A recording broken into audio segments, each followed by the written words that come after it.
Drag racers hate two things: free time and money. Am I right? Oh boy, you have set me up for some good questions to ask you. I'm definitely not saying that you might not see me in a funny car or a fuel car down the road. Ain't nothing wrong with that, right? Yeah.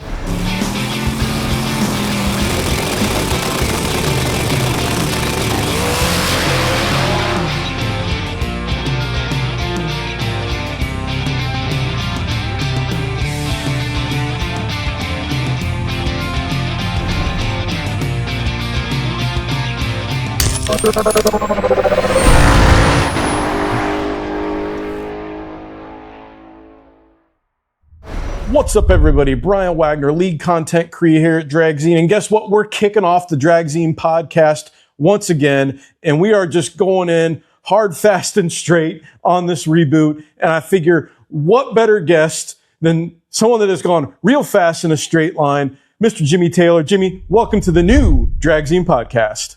Thank you. Thank you. How you doing? You know what? I went racing this recently, got the car back out, sucked. But you know what? I got to the track. I was having fun. And that's all that matters, right? That's why we do this, to go drag racing, is have fun, because golf's boring. That's exactly right, man. It's what it's all about. It's the having fun aspect. You know, when we quit having fun, I mean, what's the use of spending all that money and wasting the time to do it if you ain't enjoying doing it? So Drag racers hate two things: free time and money. Am I right? Must be, man. It must be, because it seems like we waste a lot of both of them. So I was interested in bringing you onto the show for multiple reasons. And I think to kick things off here, you know, we're going to talk about the records and the crazy stuff you did in the pro model a little bit later. But I don't know if a lot of people realize, they're like, oh, so they're like, who's this Jimmy Taylor dude? Like, he was kind of on Street Outlaws. Like, what's going on here? Like, how did you even end up on Street Outlaws? Because I know enough about that whole scene that it's not like you can just show up and be like, hi, I want to be on Street Outlaws. There's a process. Like, what credentials did you bring to them to say, I need to be on this show? And like, how did you get on the show? Well, man, it's really a crazy, I mean, I've only been drag racing for a little over 5 years. I'd never been in a full-fledged race car until a little over 5 years ago. And I've got a good friend that drag races named Jack Green, and he raced Radio versus the World and Pro 275 and some stuff like that. And, you know, me and him become good friends, and I went to the track one day and with them, and they had the Warbird, a car they call the Warbird there, racing Radio versus the World. And we were talking about it, and I said, man, I love this car. It's a 67 Firebird. And he's like, well, jump in it. So I climbed in it and was sitting in it, and I said, man, I love this car. And he said, I'll sell it to you. I said, what would you take for it? So we worked out a deal, and hell, I bought it. Well, he backed out on me a couple of times, and then he finally sold me the car. So, you know, we've just kind of become good friends, and, you know, he traveled with me, and we went to the races and stuff, and I started out, my original goal was I was just going to do some 470 racing. We put a 632 in the Warbird, took the 959 out, and was just going to do some 470 racing. Well, I made it to like 2 races, and that was boring going 470 to me. So then we went to do some 440 bad boy stuff, and we run it a little bit and got bored with it. And Jack's like, man, you need to go run Radio versus the World. I'm like, man, I don't know if I'm ready for that. And he's like, I'm telling you. He said, you can do it. He said, we'll work you in on it. So, you know, we took the 959 in there and put, you know, 6 kits of nitrous on it and took it to the track and let it rip. And like my second or third trip out, we run in the 3s, you know, and man, it just kept getting faster from there. You know, we've been, I think we won a 357 on nitrous. I think we're number 6 fastest nitrous car ever at this point. Ooh.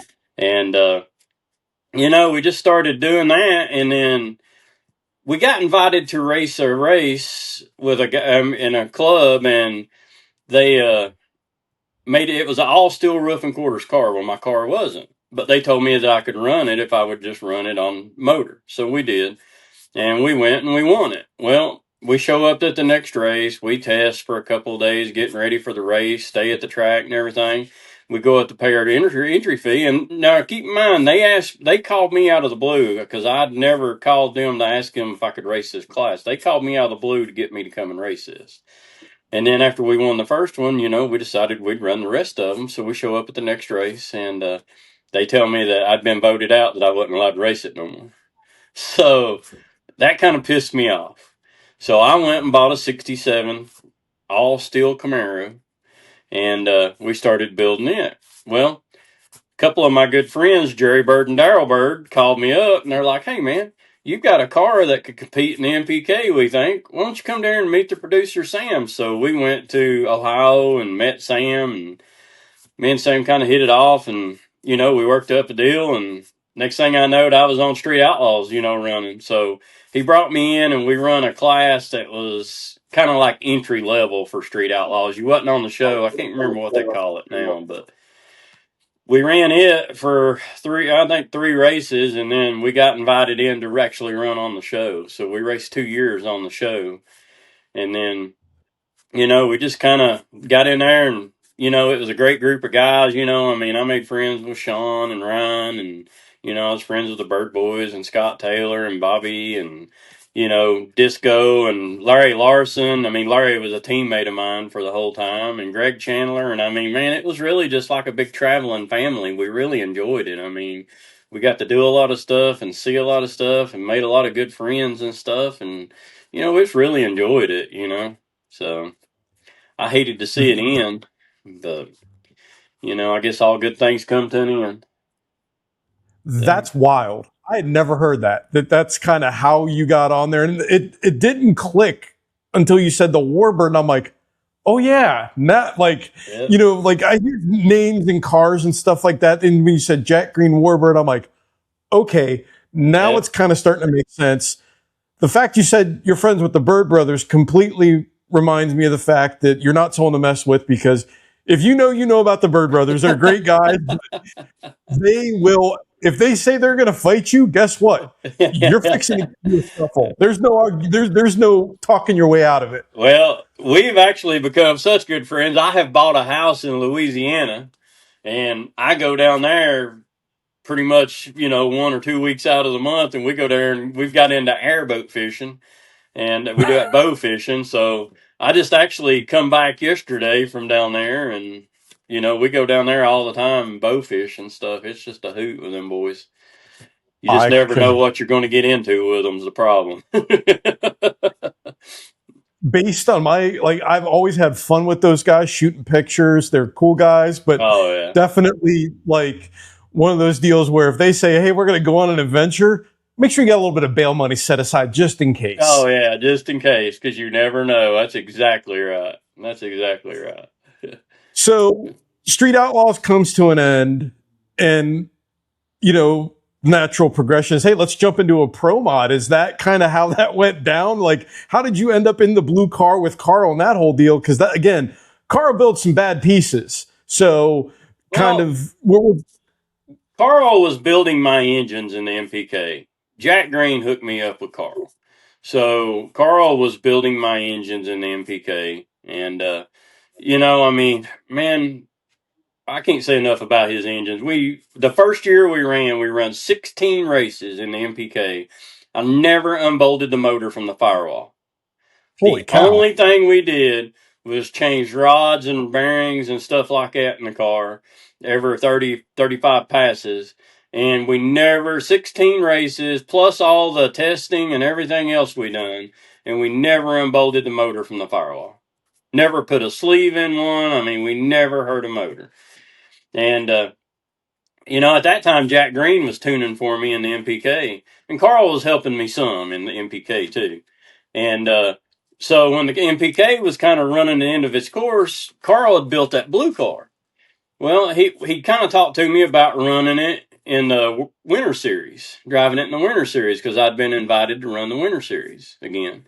And so I kind of talked him into selling me the car, because I didn't really want to drive somebody else's car. So I talked him into selling me the car, and then, he sold me the car, and we went out and raced it and stuff. And the first race we went to Yellow Bullet, and we lost in the finals against Steve Green, because we had a part break on us, and so we couldn't make the trip.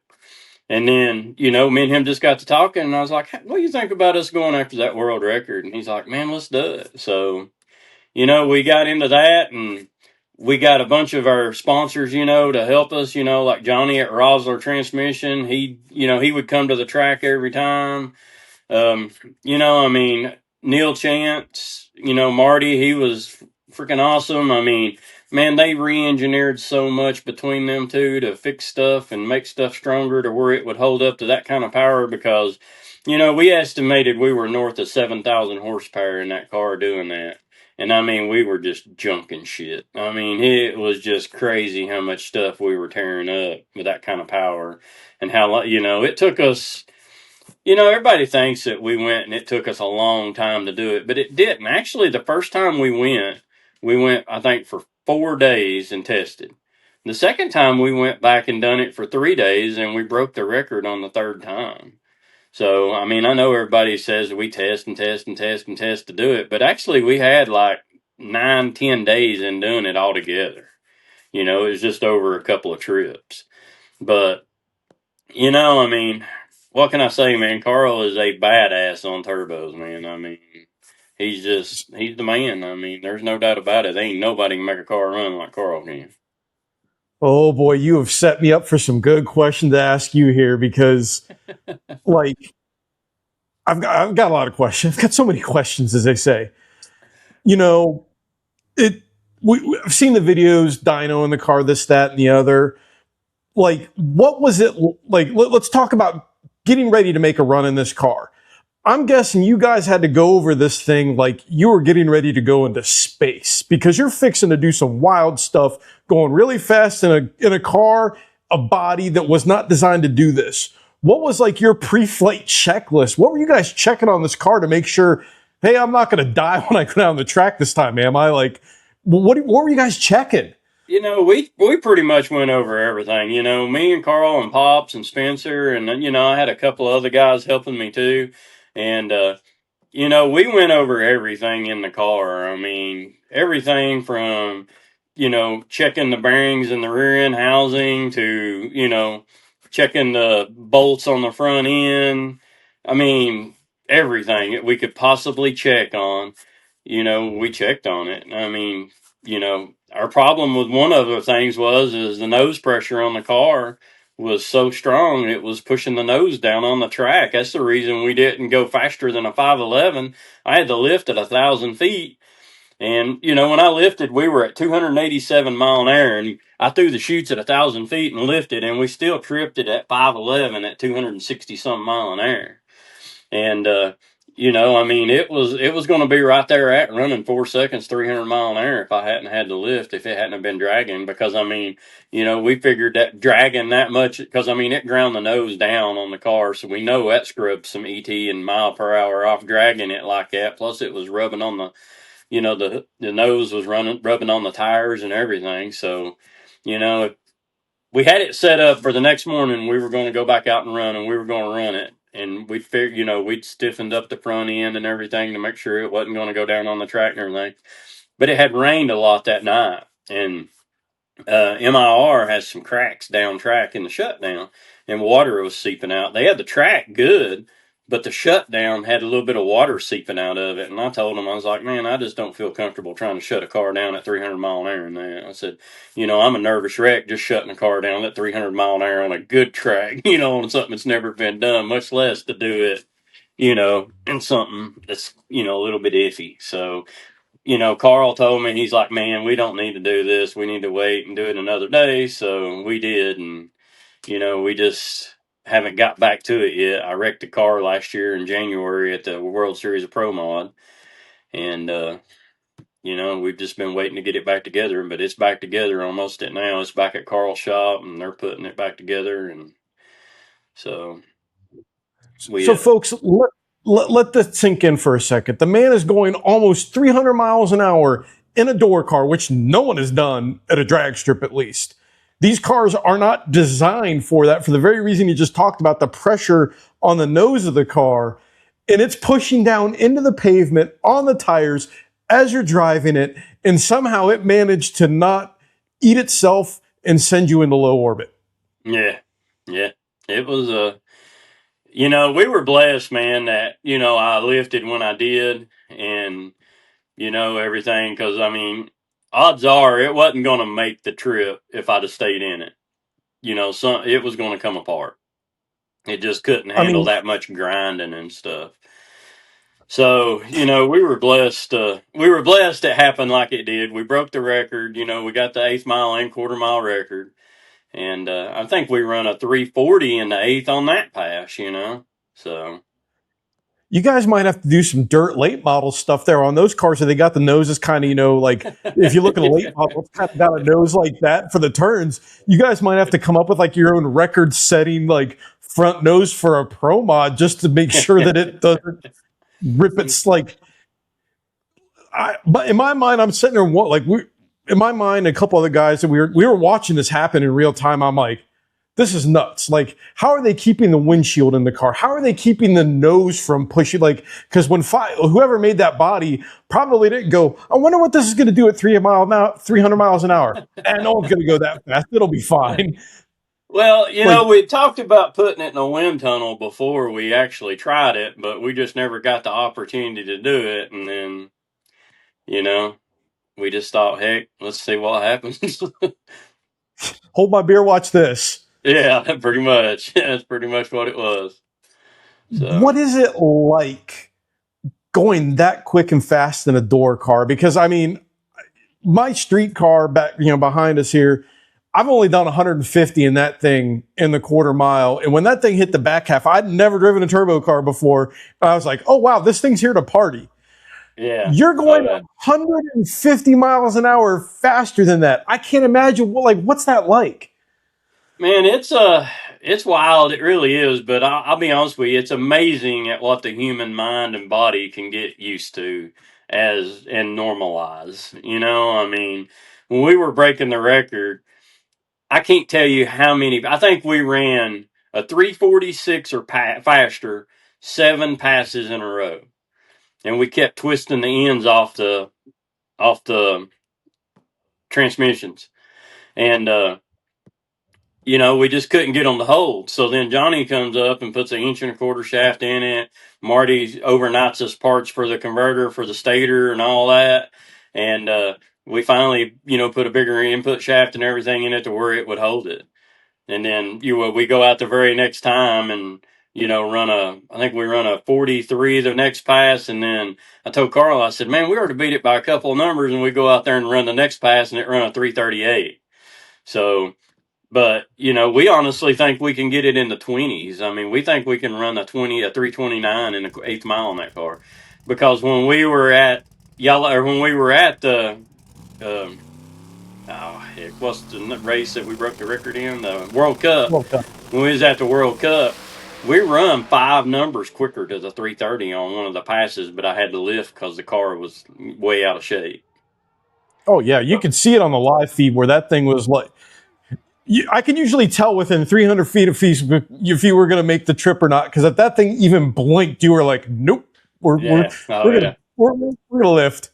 Yeah, that's what Carl kept telling me. He said, don't try to push it at the quarter. He said, if that thing ain't perfectly straight, he said, you lift on that. He said, don't take no chances on it. So, and that's what we were doing, and, we were blessed that one shot was a straight shot and we could ride it out. And, I wish the front hadn't been dragging and I could have run it all the way out and stuff. But, we lived to fight another day. That's the key. You didn't do it then, but I think that is the biggest overarching thing any form of drag racing when you're trying to go fast heads up is you take the data, you take what you learn, you figure it out, you optimize, fix problems, then you go do something even crazier. Yeah. Yeah. We'd had the car, 275, 280 before. And, you just learn and you just keep inching up until you figure out all these little problems and stuff. One of my main concerns was always like, is the nose going to, because that nose on that 69 is kind of flat on the front. And 300 mile an hour, that's a lot of wind pressure right there. I was always worried about that. And then, I was always worried about the pressure on the back wing because, I can only imagine how much down pressure there is on that back wing at 300 mile an hour. Oh, yeah. So, and I mean, if anything like that breaks, a window comes out of it anywhere, breaks, I mean, we took duct tape and duct tape down the door seams on it to where wind couldn't get in there to force the door open or anything on them, just to be safe about it. Now, I know you and Donald Long had your chirping sessions online, and the people like to weigh in about, oh, it's not on radials. I would, for science, I want to see what this thing would do on radials, because if you guys could get this thing to hook, I mean, you and Carl could sell the secret sauce to make turbos great again on radials, because that's like, again, the uninitiated don't understand the difference with slicks and radials, that slicks need wheel speed. They're a turbo's best friend in this case. Radials, like trying to get a radial, to get a turbo car to do what you guys were doing on radials, it's not like just simply bolting them on, is it?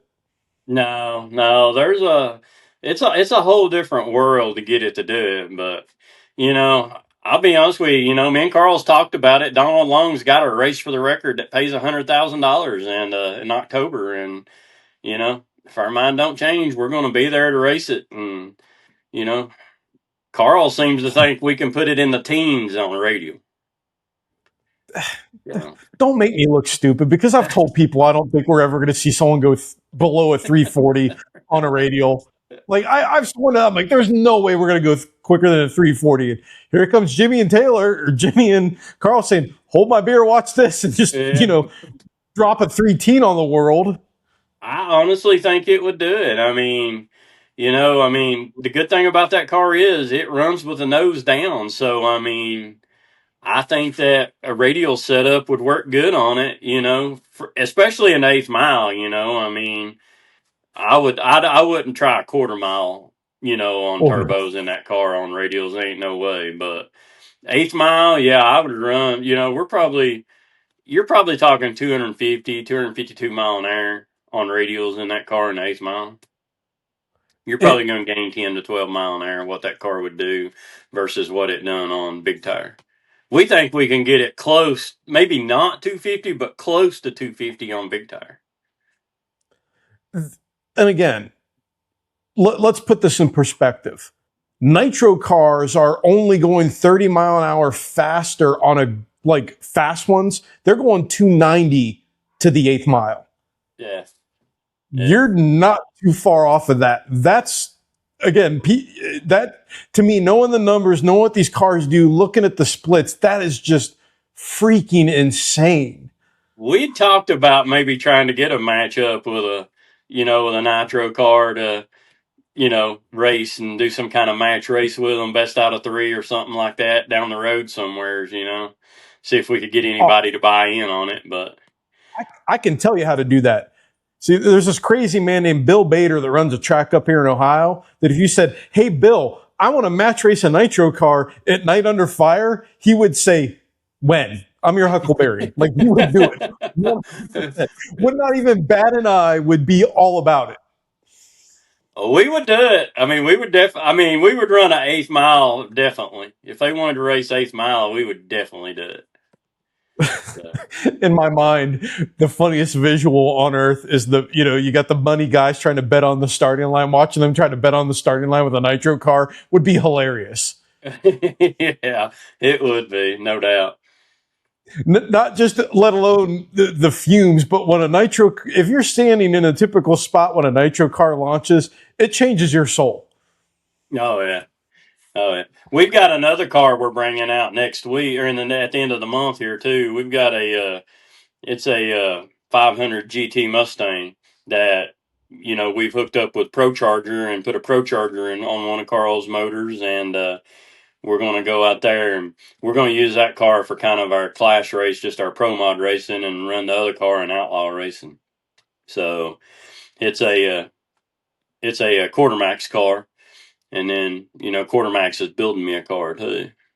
So you've got a Quartermax car coming that you're going to run just regular, like that's just going to be the casual class car, right? Right. Yeah. Yeah. We've got one right now we're running that's already done that we're going to be running at the end, but Quartermax is building me a new car now that should be done in December, January.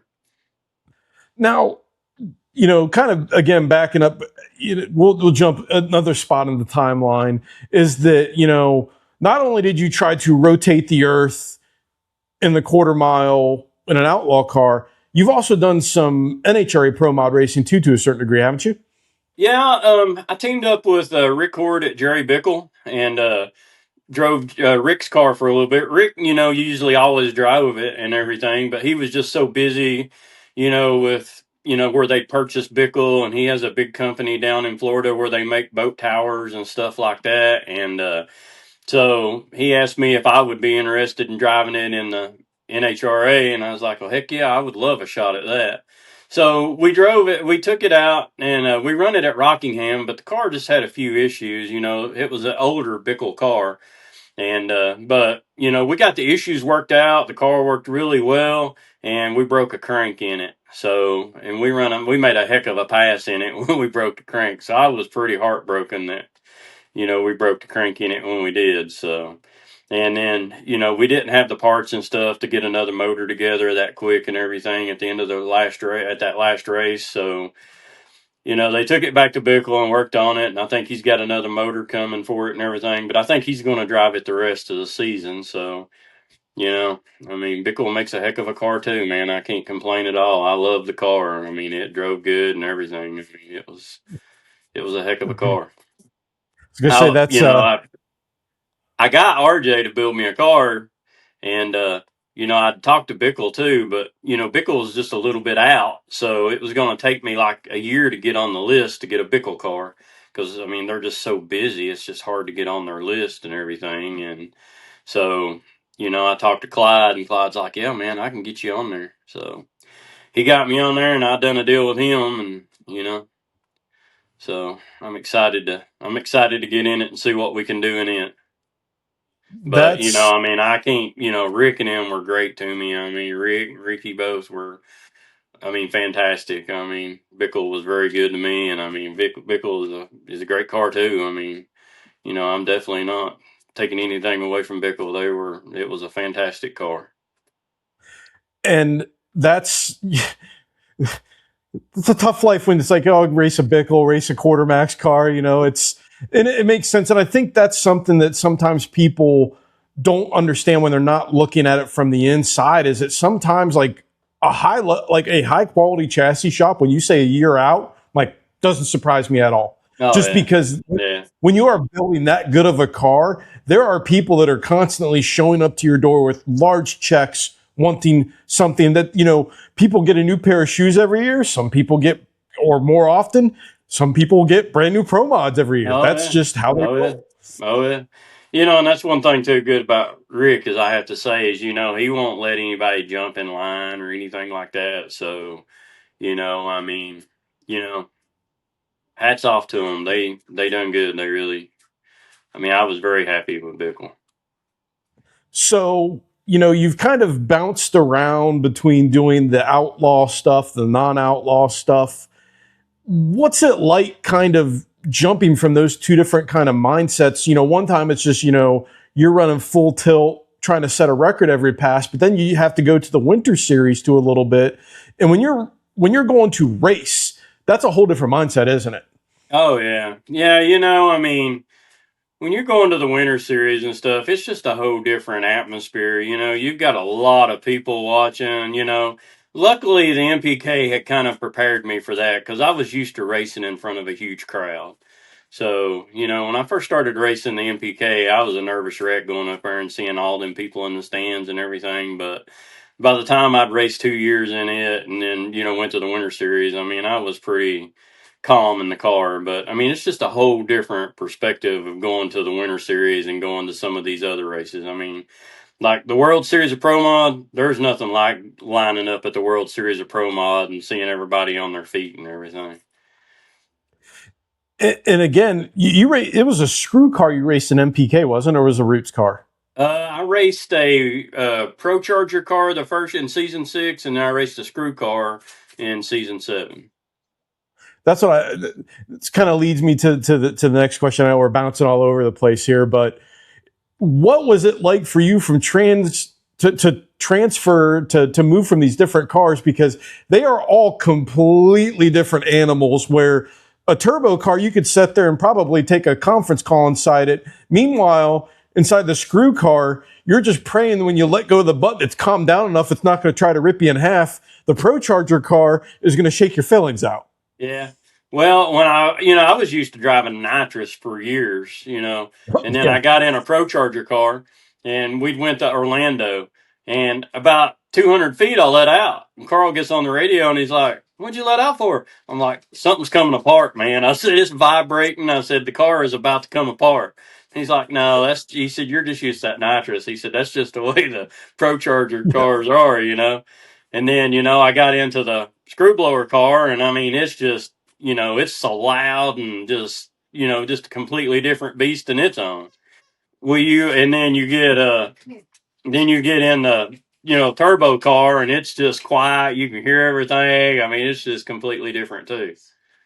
So, And the turbo car takes it to a different level because Alex Laughlin told me that he said when you're racing a turbo car in the quarter mile, it's essentially like you're launching twice.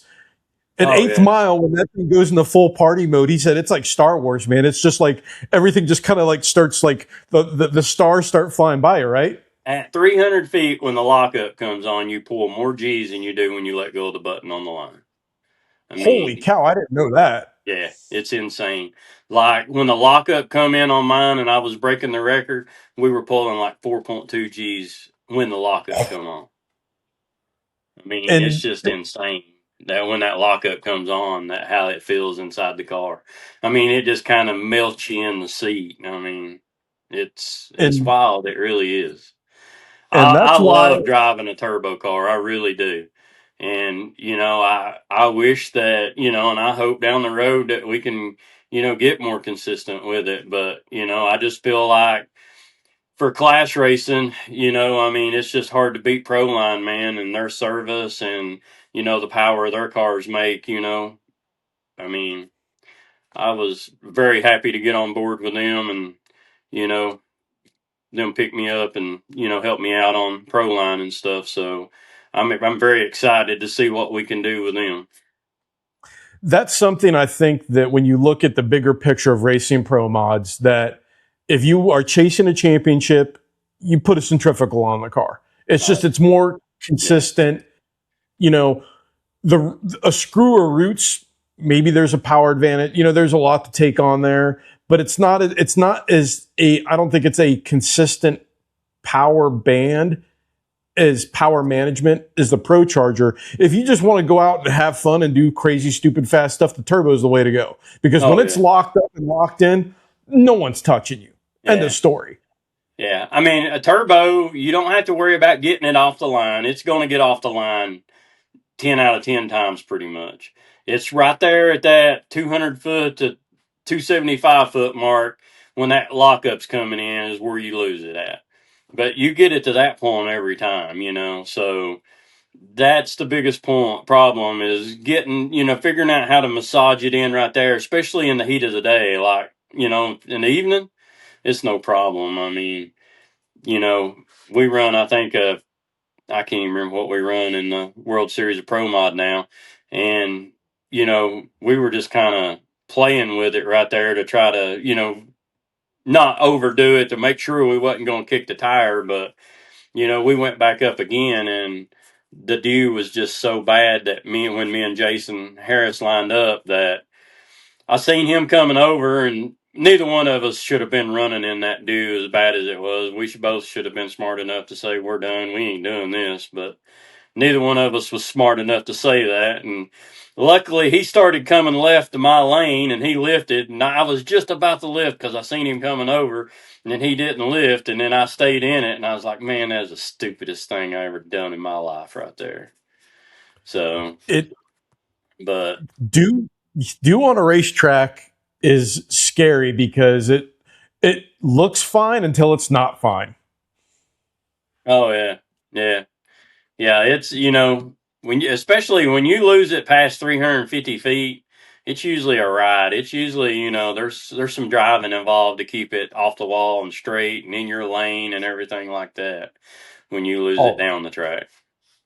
God forbid, if anything bad ever happens at the track, you want it to happen before 200 feet, before you hit critical Oh yeah, speed, when you still oh have yeah. time to reel a car in. Because in my opinion, anything further than that, when you're driving really fast, if you keep it off the wall, it's honestly luck 9 times out of 10. Oh yeah, oh yeah. Yeah, like, when we wrecked at the World Series of Pro Mod, we wrecked there, and we took a pretty hard lick there. And we were running, 200 mile an hour, and we hit the wall right there and nosed into it.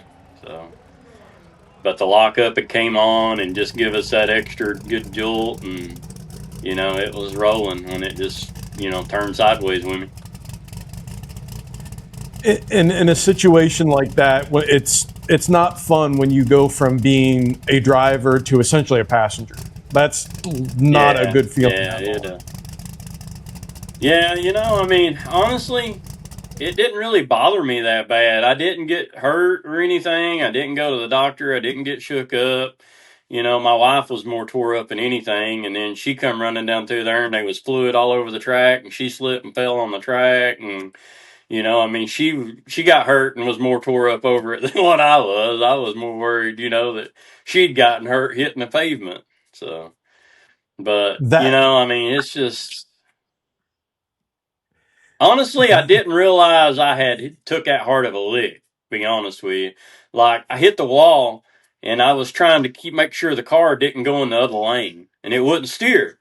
And I was like, I couldn't figure out why the car wouldn't control at all. And then when I got out, I seen the wheels were knocked off from it. So then the light bulb goes on. Oh, that's why it wasn't doing what I was telling it to do. yeah, yeah. And then everybody started sending me pictures and everything, and me hitting the wall, and the back wheels 2 feet in the air, And we got a video of the nose coming off the car when I hit the wall and shot against the fence over there in front of all them campers, and you can see all that debris hitting the campers and everything. I was at the top end years ago at one of Tyler's races at Bowling Green when Tom Blinko went for his wild ride. And I don't even know how to describe this because I just happened to look like you hear something that's like, that's not a normal drag racing noise. I look out the windshield of the camper and I see Tom Blinko's car going through the air like this, coming towards the wall where we were camping at. And, Oh, I can only imagine what he's thinking inside the car. Like, you're just at that point, like, singing along like Ricky Bobby. I'm thinking, I hope that doesn't leave the ballpark because then this is going to turn into a bad day for everybody involved. Thankfully, Tom was okay. And, like your incident kind of talks about, I think why safety gear is so important, right? oh yeah. And I mean, that's something, man.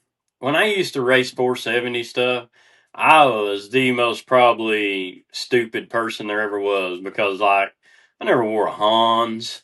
I wouldn't. I mean, if I could get by with without wearing gloves, I wouldn't wear gloves. Like I bought a dragster when I first got into racing. I was horrible on the tree, so I went and bought a dragster just because it had a radiator, alternator, and everything, and I could go out there and just make 60 passes a day in a dragster. And I live close to the Knoxville Dragway, so they would let me come up there, and that's what we would do all day long. Just make 4 or 5 passes, swing by, put fuel in it. 4 or 5 passes, swing by, put fuel in it, and we would do that until just wear it out.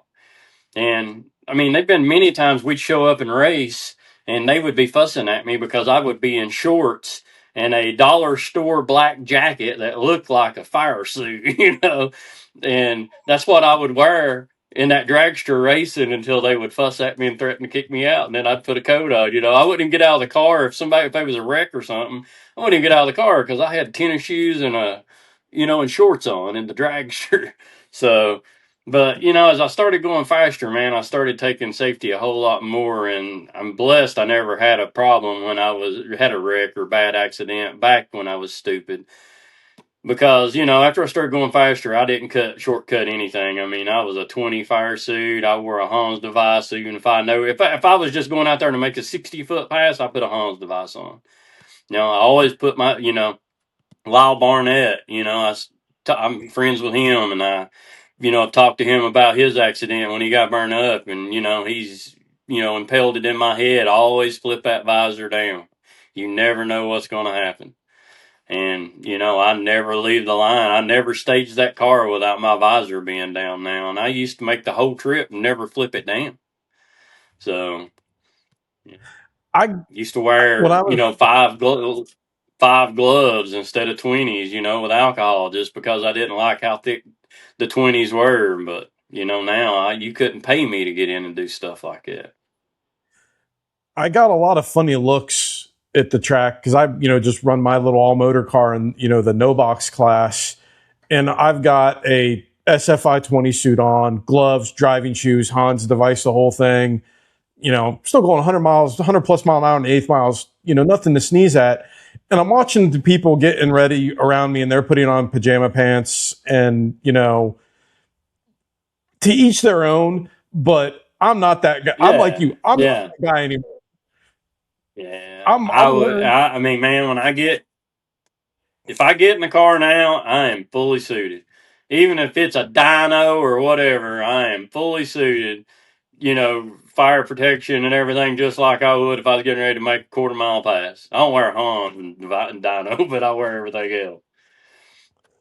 But well. you just never know, man, when that thing's going to catch on fire or the throttle's going to stick and take you a lot further than 60 foot or anything. I mean, anything can happen at any time.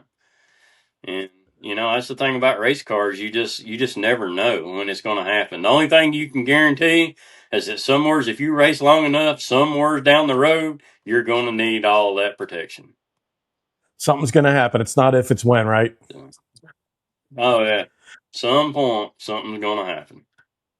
So one of the traditions as we wrap things up here, I have on the Dragzine podcast is I always like to ask my guests a fun and interesting question to round things out. And for you, I think the appropriate question is going to be, since you've decided to try to drive 300 miles an hour in the quarter mile in a door car, is there anything that you would not race at a drag strip that you go, I'm good, dog? Is there a nitro car, a motorcycle? Is there just something that Jimmy Taylor says, the line is right here and I'm not crossing it? No, I've actually talked to a few people. I'd actually had an opportunity to get my top fuel license, and I'm probably going to do that. I'd talked to Chad Green about driving one of his funny cars. So, I mean, I don't know. I don't know where it's going to take. I mean, everybody's giving me a hard time over breaking the record and everything like that, but that opened a lot of doors for me. I mean, if I had it to do over, I'd do the exact same thing again because it's given me a lot of opportunity that I would have never had sponsor wise, drive people's cars. I mean, it's put me in a position to where I've had a lot of opportunities that I would have never had if I hadn't done that stuff. And, I'm grateful for it. I mean, there's a lot of people that's asked me to drive their cars. And, I'm not big on driving other people's cars because I'd hate to wreck somebody else's car, and everything. But, I mean, I've drove Jack Green's car. He had that black car we won in. And, I've drove Rick's car and some stuff like that. But, yeah, I don't know. I mean, I'm definitely not saying that you might not see me in a funny car or a fuel car down the road.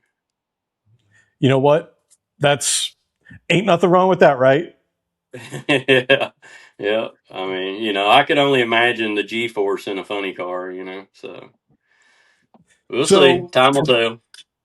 to wrap things up here before we go, I like to give my guests also the chance to thank who they need to thank sponsor wise, anything like that. Give it the old John Force treatment to thank everybody on the side of the car. Who does Jimmy Taylor need to thank that keeps him racing? And, what Oh do my we, gosh. your big outro here. Or I also give people the option, if they can't remember everybody, send them to a website. I mean, man, I've had so many people backing me during all this ride. I mean, it is crazy. I mean, Rosler Transmissions, Carl Steven at Extreme Race Engines, Maxima Oil, Fuel Factor has been a huge sponsor for me.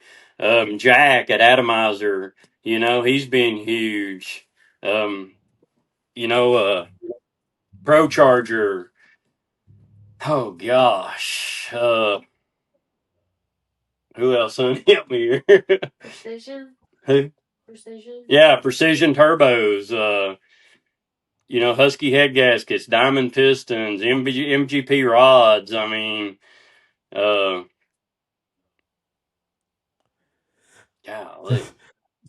You know, So, and my if people wife want for to not killing me as much as I race. I mean, Jack Green, he was a big part of the reason I've, made it this far, is because he's the one that got me into it and, helped me, all this time. GPS race cars, they, helped me a lot and worked on all my stuff forever. And, I've just had a lot of good people help me out down the road. And, I mean, I just, that's who I owe everything to is all the sponsors and everybody that's helped me and backed me and, you know, my crews and, you know, so well, I guess that's probably the majority of them. and if people want to see what you're doing, what Facebook page, website do they need to go to? We're on our Facebook page, our Twitter page is, and our YouTube is J Taylor Motorsport. All right. Well, folks, make sure you check out J Taylor Motorsports to get to see everything that he's doing. And Jimmy, I hope you prove me wrong and reset the radio record. We'll see. October will tell the tale. Well, we'll see you soon, man. All right. Thank you. See y'all.